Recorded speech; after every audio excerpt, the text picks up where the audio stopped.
అంతయు భగవంతుని ఎడల నమ్మకమైన స్థితిలో నడవాలి. ఇంత ఆలోచించగలిగిన రోజున జీవుడు దేవుడు అనేవాడు ఒకడు, అన్నిటికీ సాక్షిగా ఉన్నాడు అని తెలుసుకుంటాడు.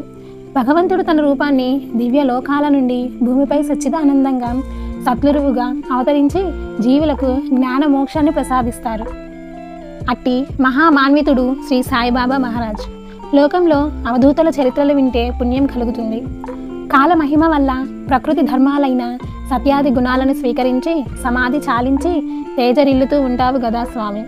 శ్రీ సాయిబాబా గారి అవతార పరమార్థాన్ని గ్రహించడం అంత సులభము కాదు. అది మహాభక్తులకే సాధ్యపడుతుంది.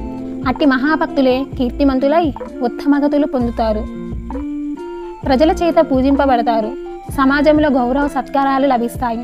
శ్రీ సాయిబాబా భగవానుని నిజస్వరూపాన్ని హృదయంలో నిలుపుకోవాలి.